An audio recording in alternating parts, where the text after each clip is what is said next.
We are going to Lemhi and Squaw 1 today. Lemhi Range. Birch Creek Valley has a decided nip in the air. It's about 40 degrees. As usual, we're looking for the road that will take us into our peak. In this case, we're looking for the North Fork of Pass Creek. That's the canyon. And our destination behind Dyer Mountain is Squaw 1.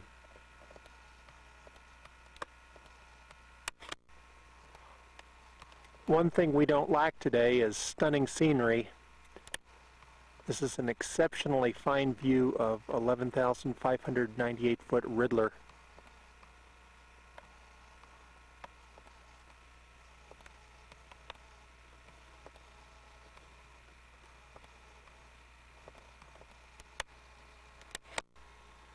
The best way to climb Diamond Peak from the Birch Creek side would be to follow the east ridge.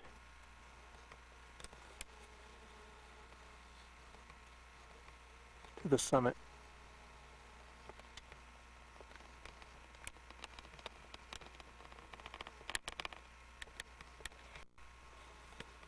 Our route will start at that water tank in the North Fork, Pass Creek, and we will proceed up canyon with some bushwhacking.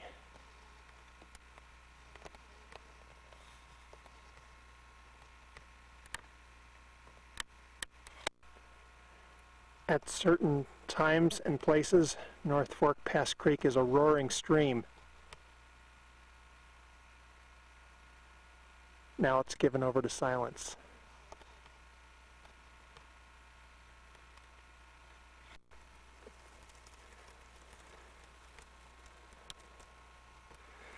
In the film we made of Lemhi in June 1990, this was the spot where we took a bath in the fast-flowing stream.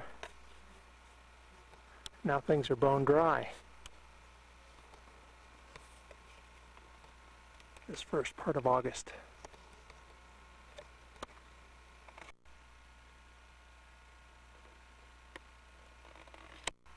Paintbrush and lupin characterize the seasonally dry alpine terrain that we're in. This is a gully that we're following up to the ridge crest.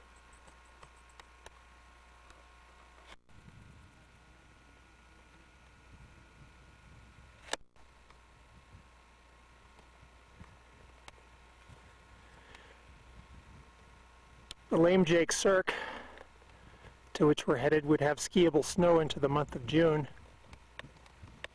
August shows it to be bone dry.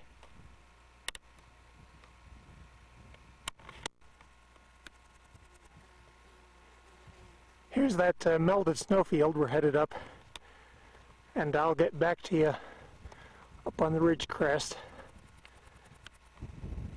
as we head to the summit of Lemhi, 10,810 feet.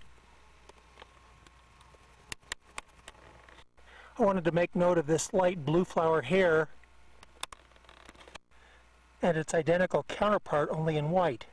And what I need to learn from a botanist is whether this in fact is the same flower and it changes colors from blue to white. Let's find that out. On the connecting ridge, it almost looks like Lemhi is an ocean wave ready to break onto the beach. And considering this was once a sea bottom not too many millions of years ago, that's almost a believable assumption. To orient you, there's the roughshod side of the state's fourth highest peak, Diamond Peak. We are on a connecting ridge with 11,005-foot brow. The brow right there, very distorted nose and pouting lips, which you really can't see from this side.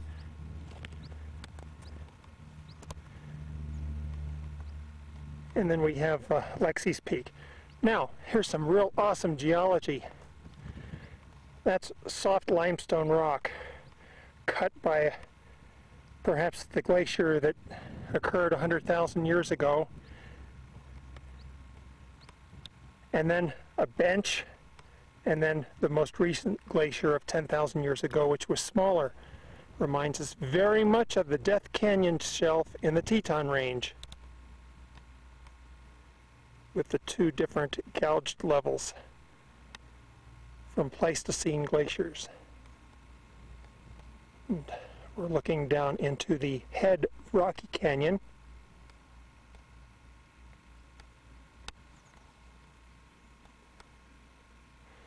Red-colored Rust Peak. Our road ahead takes us to Lame Jake. We're going to look for our summit register that we put there a year ago, see if anyone else has signed in, and then we'll attempt to climb Squaw 1.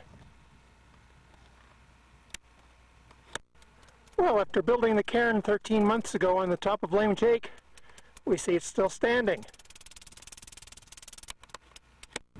Well, the register is still here, but there are claw marks all over it like mountain goats who are trying to paw at it to get at it. The register I've signed in again the second time, no one else has been up here. It was a little bit wet.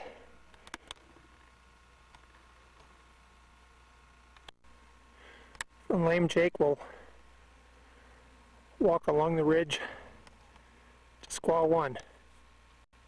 Sometimes it looks easy and sometimes it's hard. How would you climb that peak?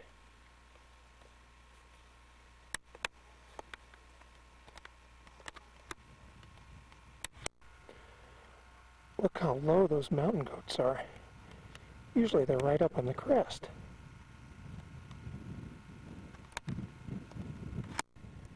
Here on the crest you can kind of see their faint trail as we work our way over to Squaw 1.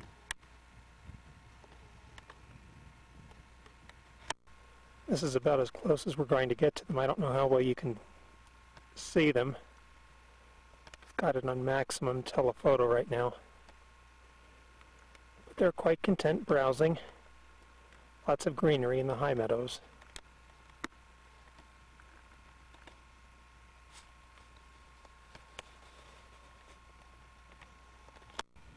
Although that ridge tower I think would be climbable, I think we'll play it conservative and drop down a little bit, contour around, and then scramble up the scree to the summit of Squaw 1. Class 3 scree. The summit of Squaw 1 is 10,784 feet, and the rock is dolomite. Having just built the cairn, we will leave this register. Squaw 1, elevation 10,784 feet, Lemhi Range, named for one of two women that always accompanied Lame Jake, a show band mediator, as he would pass through Birch Creek Valley in the early 1900s. Built cairn left register beside fossil-bearing rock.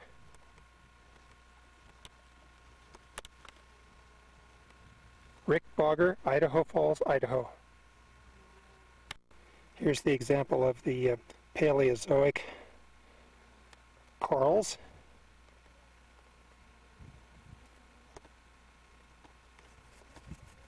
Leave the register.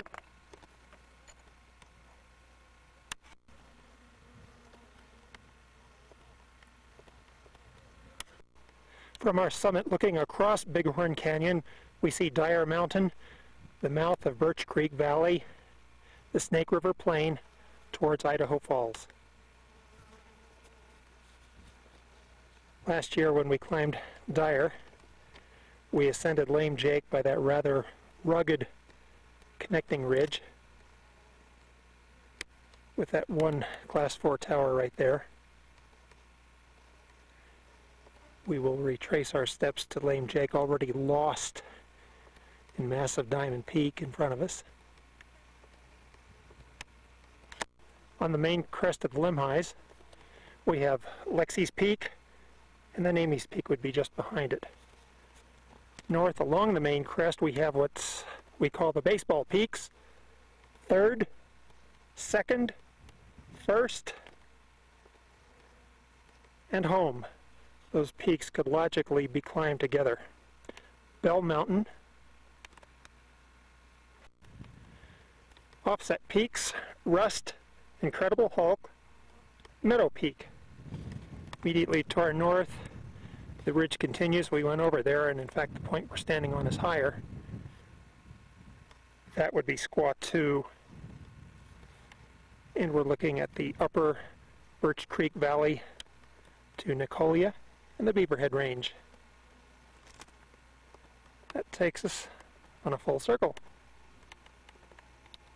Scott Peak.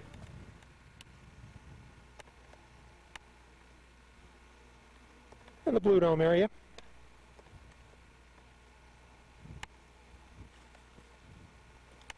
Or the Narrows area, rather. Kaufman. There would be Blue Dome with Copper Mountain behind. There's our friendly herd of goats again. Looks like they've come uphill quite a bit into the craggy country. It's amazing that many goats can find browse. There's a little green there, but not much.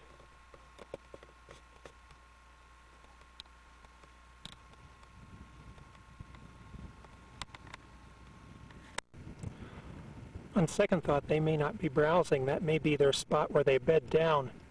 It's about 2:30 in the afternoon, the hot part of the day. They have to sleep sometime.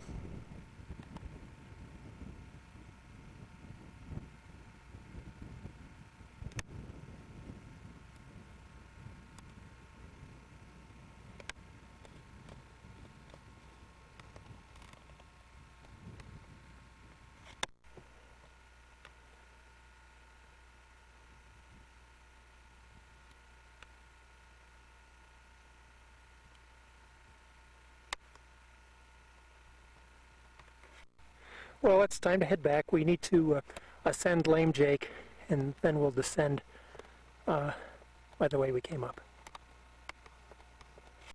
The peak we climbed last weekend, Mount Church, Idaho's third highest peak, is in the Lost River Range, just above the summit of Amy's Peak, way in the background. Mount Church. And next on the agenda is one of those humps in the Lost River Range that rises over 11,700 feet. If it hasn't been climbed, I'd like the opportunity to name it for Clyde Polhemus Ross, who was the project manager for the USGS for the Bora Peak 60-minute quadrangle, which encompassed that area, 1947. And it was Clyde Ross who was the project manager in developing the Diamond Peak 15-minute quadrangle, which we've been hiking in today. So Clyde Ross, a geologist for the USGS, has left his mark on Idaho's mountains. A predecessor of Ross, Joseph B. Umpleby, called Diamond Peak Pyramid Peak when he surveyed this area in 1913. At the base of Diamond Peak on the north side, at the head of North Fork of Pass Creek, that looks like a wonderful secluded camping area. There's just the smallest little tarn down there. I don't know if you can see that little body of water. Definitely a rarity this time of year in this southern Lemhi range. The peak that we're suggesting be named for Joseph B. Umpleby is north of here, just to the right of Bell Mountain, 10,715 foot. Rather challenging peak to climb. Umpleby Peak. Well, that'll about do it. Hope you enjoyed the climb.